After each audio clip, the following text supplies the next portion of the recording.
Hello everyone, how are you doing? This is MD Tech here with another quick tutorial.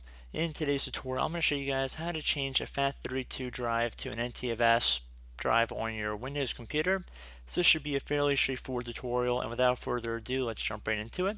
So we're going to start by opening up the Start menu, and you want to type in this PC. Best match should say this PC right above Desktop App. You want to left click on that one time. Now you want to locate whatever drive you're experiencing this issue with or you want to change. So in my case, it's my flash disk right here.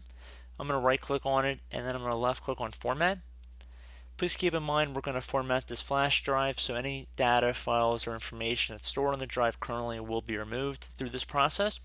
So underneath File System, you want to left click inside this drop down, select NTFS default, and then you want to left click on the Start button right after confirming the format options is checked underneath Quick Format. So again, left click on Start. If you receive a prompt saying that formatting will erase all data on this disk, left click on OK. Should say Format Complete, and once you're done, you should be good to go. So as always, thank you guys for watching this brief tutorial. I do hope I was able to help you out, and as always, thanks for watching. And I will catch you in the next tutorial. Goodbye.